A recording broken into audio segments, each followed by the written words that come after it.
So, what is a recession? How likely is a recession at the time of this recording? How can a recession end up impacting you and your personal finances and your wealth generation goals? And how can you profit or come out on top of a recession if one were to strike us in the near future? That's what this conversation with this video is going to be about. We're going to be diving a little bit into a poll I ran on my channel about how do you plan to profit from a potential future economic downturn. And we're going to talk about the strategies that were available in the poll. We're going to talk about some generic strategies that are covered if you just generally Google online and look to see what strategies are promoted during the economic recession and how to stay on top of things financially. And we're going to have a raw conversation about it, as we always do in these videos, about the real world on the ground scenario of what a recession is, what it looks like for us in real life, who's affected the most, and how to really come out of it on top, and some of the particulars you need to consider when strategizing around a potential economic downturn. That's what we're going to be focused on in this conversation. This is JP from Blueprint for Prosperity Network, the architect and the creator of the channel, 13 plus years in financial services, 11 plus years in banking and finance, and FINRA license, small business certified, mortgage and MLS mortgage originators license, life insurance license, etc. Decorated across the field in the industry, bringing you real world insights, not only from corporate America in the banking industry, but also as a business owner, investor on the ground, and bringing all that knowledge together to bring you the best content so you can hopefully customize your blueprint for prosperity. So I'm going to be helping you master relationship banking, maximizing your borrowing capacities, because those are two foundational key ingredients to your financial success in this system. So an economic downturn or a recession is essentially 2 straight quarters of economic contraction. That is the basic textbook definition of a recession. And you can see from recent times that is a definition that seems to be fluid based on what the political agenda may be at the time. But generally speaking, it's 2 consecutive quarters of economic contraction. Depression is significantly longer, with several quarters of economic contraction. So recession is a lot more common. It's something we see almost once a decade in our economic system, give or take. It's in the last 100 plus years that the economic system has been recorded the way that it is today. So as of right now, 2025, this recording is being done in May of 2025. There's a lot more conversation in the mainstream media now about economic recession and concerns about it. You would have had this conversation, or at least brought this topic up 6, 9, such and such months ago. Not so much. People were pretty confident. The Federal Reserve, the political class, everybody was pretty confident things would be relatively fine.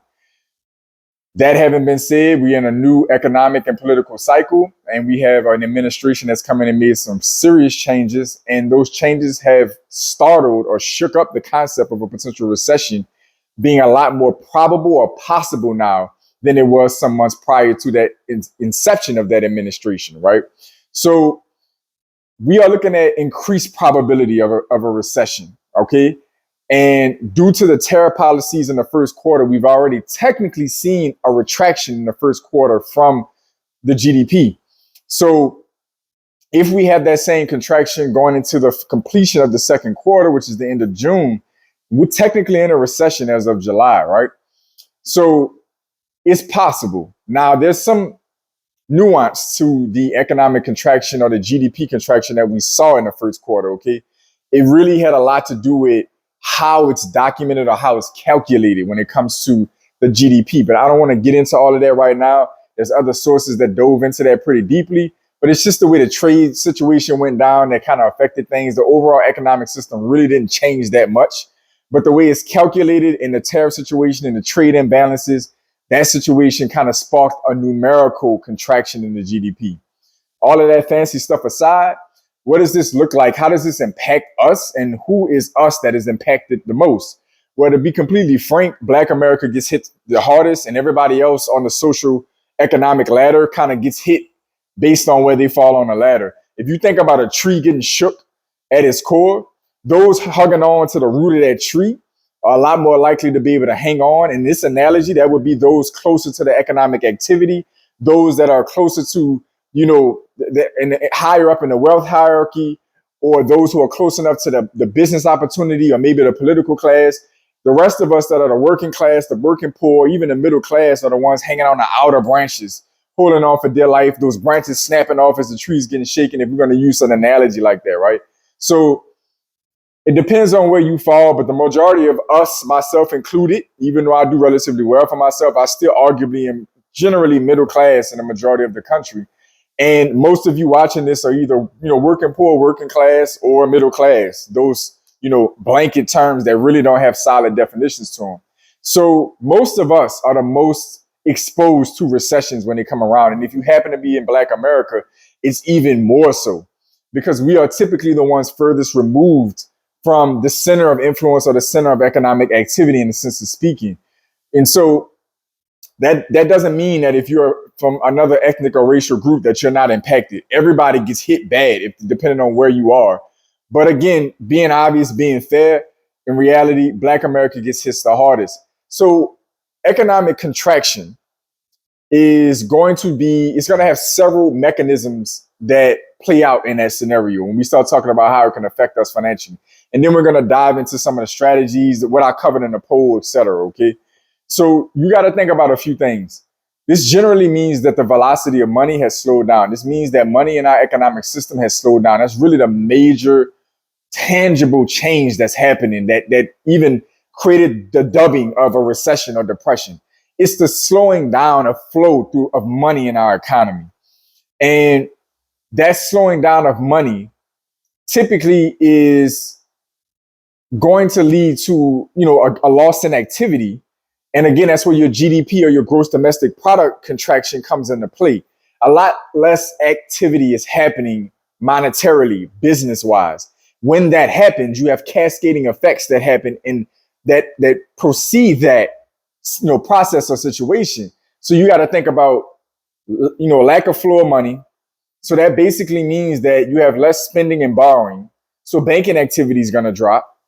Businesses are going to slow down. Businesses slowing down means that they're going to want to cut costs. If they're going to cut costs, one of the first and the biggest cuts they can make is labor. So people are laid off. People are laid off. That is where your lack of borrowing and your lack of spending comes in because they're not really making money or not making what they used to make. When you start talking about banking activity slowing down, now you trigger the political and the Federal Reserve, that group and class of people that have to make decisions. That usually leads to rate cuts and in our modern times, economic stimulus, meaning that the government is going to push more money into the system. The Federal Reserve is going to really be the one that funds that or put some digits on the screen, and they're going to cut rates because that pushes money through the system. Rates coming down makes it cheaper to borrow money and entices and incentivizes borrowing, picks up banking activity. Banking activity trickles over to money flowing into businesses. Businesses and activity leads to money in the hands of consumers because they're the ones working for businesses. And this whole little symbiotic little, symphony plays out. So there's a lot that kind of takes place in a cascading effect in the economic system. So for us, that basically means depending on where you are in the economic system, business owner, W-2 worker, 1099 gig worker, your job being tied to people's essential spending, your job being tied to people's discretionary spending or their disposable income. Are you in a tourist industry? You're in the medical industry? Are you tied to something that can't just easily go away just because money has slowed down because what you are attached to is really essential, which we're going to cover more in strategy in a minute? Or are you, around something that people do out of leisure, and if they don't have the excess money, what you're tied to is the first thing to go. So a lot goes into that. If we were going to dive into the generic strategies that are promoted, if you just do a basic internet search on how to profit or capitalize in a recession, what you're going to get is, number one, strengthen your financial base. They lay examples like build an emergency fund, pay down debt, create a budget, basic stuff. Strategic investing, diversify portfolio, consider recession resistance sectors. We kind of just touched on that. High quality bonds, dividend stocks. Consider gold dollar cost averaging, meaning that you have a consistent, every time you get paid or whatever your flow of income is, you consistently buying a certain amount of shares or pouring into a certain investment consistently, regardless if that investment or that asset is up or if it's down. Enhance your market value, upskill and reskill. Investing in your education and skills can be attractive to employers during a job market slowdown. Explore additional income streams, freelance work, consulting, or starting a side hustle to supplement your income. Maintain a positive outlook. Stay patient, invest long term, and stay informed. Pretty basic stuff. The majority of what we're covering here is going to be things that most people would tell you to do regardless. Most financial professionals would tell you to do anyway. Now, this is what my poll touched on. These were the options available on the poll that I ran on my channel. Strategies to profit for a future economic downturn. Increase cash holdings. Invest in assets that do well during recessions. Reducing debt. There was a poll ran. The most attractive based on my poll was reducing debt. I believe investing in assets that do well was another one, and investing in cash holdings did okay on the poll. Wasn't taken by a ton of people, but nonetheless, we're going to take this as a topic we're discussing because this is something that I think all of us are curious about, how we will go about, or some of us may already know how we will go about planning for a recession, or the one we may believe is coming already, depending on where you sit in that philosophical view on what's going to go on in the future. So increased cash holdings was the first one. Increasing cash holdings basically means that you want to have your dry powder ready. You're looking to build up a strong cash stash, likely as a reserve, but also more likely because you're likely looking to jump on opportunities that may pop up during a recession. A recession does not mean all economic activity stops. It does not mean that all asset classes hit the floor and flop like a fish out of water. It does mean that certain sectors suffer, certain assets may suffer, but there are opportunities, meaning that the underlying value of those assets or businesses, stocks, real estate, etc., hasn't really gone anywhere. But the financial or the flow of money that normally props up its value has slowed down, bringing down the price. It doesn't mean what made it valuable went anywhere. It's still a high quality piece of rental real estate. It's still a high quality dividend, paying stock. It doesn't mean that the actual value went anywhere, but it does mean that the money that was pumping into it, pumping the numbers up or inflating the numbers, may have gone somewhere. So holding cash basically means that you are looking for the opportunity to position yourself for discounted assets that are still quality assets, because recessions don't last forever. They psychologically hit us like a Mack truck and we think the world is ending. But in essence, what's really happening is you're going through a flow where, the river, that particular flow of the river is slowing up or drying up some for that particular season or period of time. And eventually that's going to pass and it's going to be a steady stream again, or maybe even an abundant flow again. So people with the mindset that the future is going to be brighter, this is a dark patch, or the Warren Buffett, be greedy when others are fearful and fearful when others are greedy, or inverse. This is the concept of increased cash holdings, right? Good reserves and the opportunity to jump on assets that make sense still, and they're just down due to the economic circumstances around us. Next is going to be investing in assets that do well in recessions. We touched on this a second ago. That's going to be the same concept as consider recession-resistant sectors, healthcare, utilities, consumer staples. These are going to be the things like I talked about with your job being attached to a little bit earlier in the conversation on the video. These are going to be things that aren't easily going to go anywhere. People still need healthcare. People still need the lights on, and they need water, they need heat, and they still need consumer staples like toiletries. They still need food. They need water. They still need certain essentials as daily functions. So these things aren't going anywhere, and people are going to make happen what they need to make happen to continue to use these services and purchase these goods. So you being mindful. And it's the same thing with like rental properties. Now, recessions can affect real estate in different ways, depending on what's going on. Real estate is also extremely local in a lot of cases and regional. So one area might be taking a nosedive and the other one's booming. It depends on what's going on and what the economy looks like in that particular ecosystem.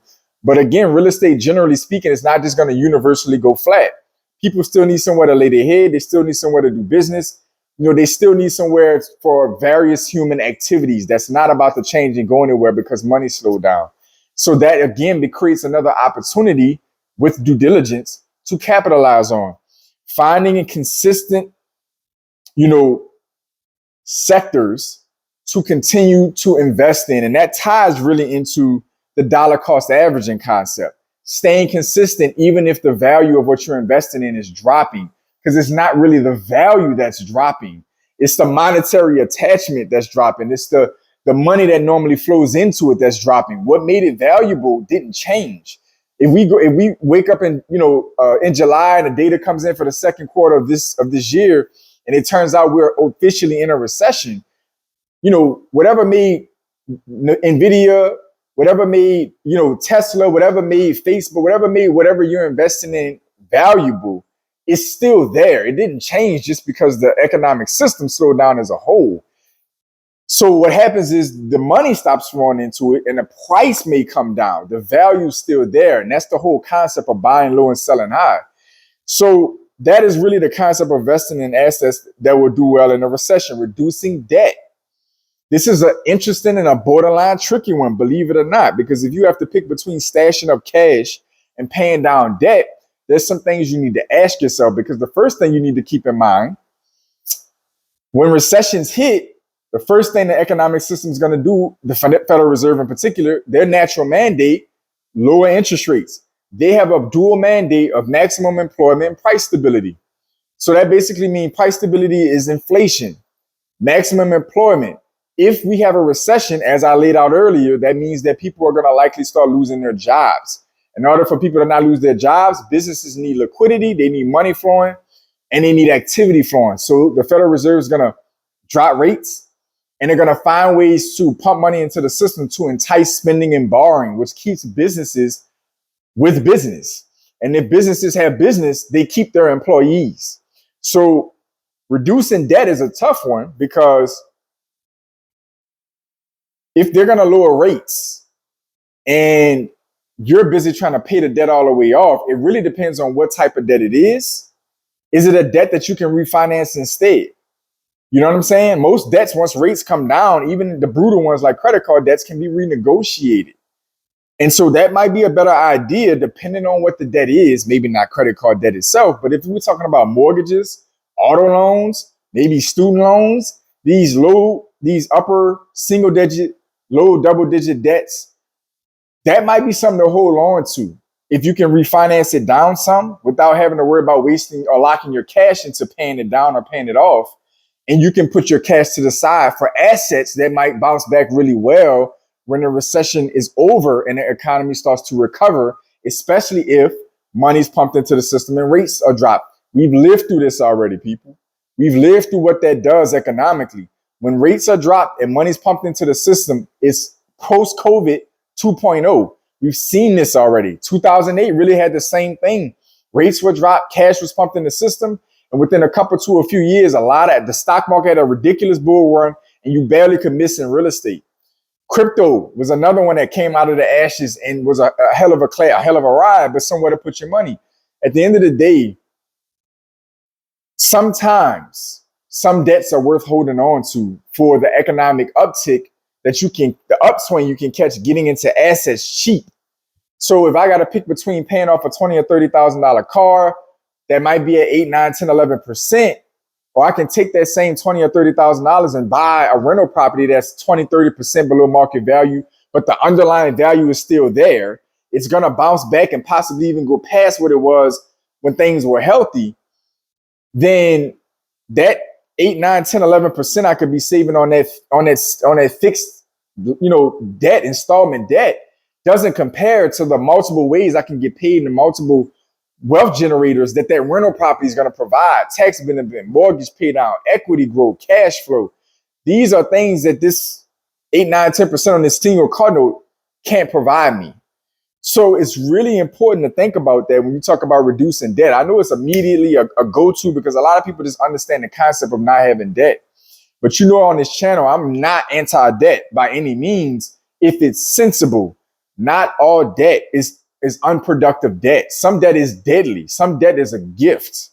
It just depends on what it is. So the number one thing to consider is, can you just refinance and save the cash and put the cash into opportunities? The flip side of that is, if you're on the other end of this and maybe you're on the threat of losing your job and you have the opportunity to take some lump sum of money and pay down debt, that's different, because now you're in a situation where your income's not stable and you might need to get rid of some debts to lower your expenses so you can survive more off of whatever goose egg or other pickup work you might have to go do. It depends on what end of the spectrum you're on.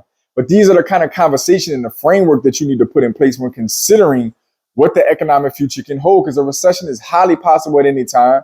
A resurgence in inflation is the other in the equation, is highly possible at any point in time. We're in wild economic times. As you can see, the 2020s has been crazy. We haven't had almost a single year and a half, 2 year stretch of consistency economically. If you look from 2020 to 2025 at the time of this recording, we haven't had a consistent economic cycle more than a year and a half. That's crazy. When you look pre-2020, 2019, for the most part, barring a couple of shakeups, we've had 5, 7, 8 years at a time where things were consistently going in a certain direction. It hasn't been that in the 2020s. So you have to be prepared at the end of the day. But I thought this poll, as many videos I'm starting doing these polls, are extremely interesting. I'm really enjoying these polls because it gives a little insight from some of my viewers who do engage of how they think, how you're thinking about things, how you're looking at things, how you're preparing. It's sparking some great questions. Some of my videos recently have been great questions you've asked from the polls. So I want you to continue to engage in them. Think about the things I just laid out for you and ask some additional questions based on your circumstances. Don't just take the generic route. That's why I like to cover in these videos what you can just Google and find. And then I have the nuanced conversation on the back end and get into the details of what you should be really considering. So I'm going to wrap this up for now. This is a much deeper thing that can keep going on forever. But I want you to comment down below and let me know what you think on the topic. What do you think about recession in our future? How do you prepare for a recession? Where do you fall at in the spectrum? Is that person on the tree? Are you somebody in an economic position where you're at the root of the tree and have a good grip? Are you on one of the outer branches? Hell, if you are, is your branch already snapped and you feel like you're already on the ground? Comment down below and let me know where you feel like you fall and how you plan to move around that reality going forward. So all my pioneers, welcome back. To my new viewers, welcome in. I appreciate each and every one of you tuning in. As always, I want you to get in the description down below. Check me out on Instagram. We're branching the channel while I'm putting content out slowly but surely there. So tie in with me on Instagram so we can continue to grow out our committee of pioneers. We can share information, share experiences, continue to grow and customize our blueprint for prosperity. I want you to like, comment, share, subscribe, support the channel so the channel can continue to support you. There's ways to do that down below. You pour into the channel continues to pour back into you with quality content, guidance. I answer a lot of free questions. I give even video responses without charging. It's not easy to find the kind of content, insight, and expertise on topics that I'm bringing and get it without getting charged or run through some kind of funnel. So take value in that and support the channel. Other than that, I want each and every one of you to stay focused, stay in motion. I'll see y'all soon.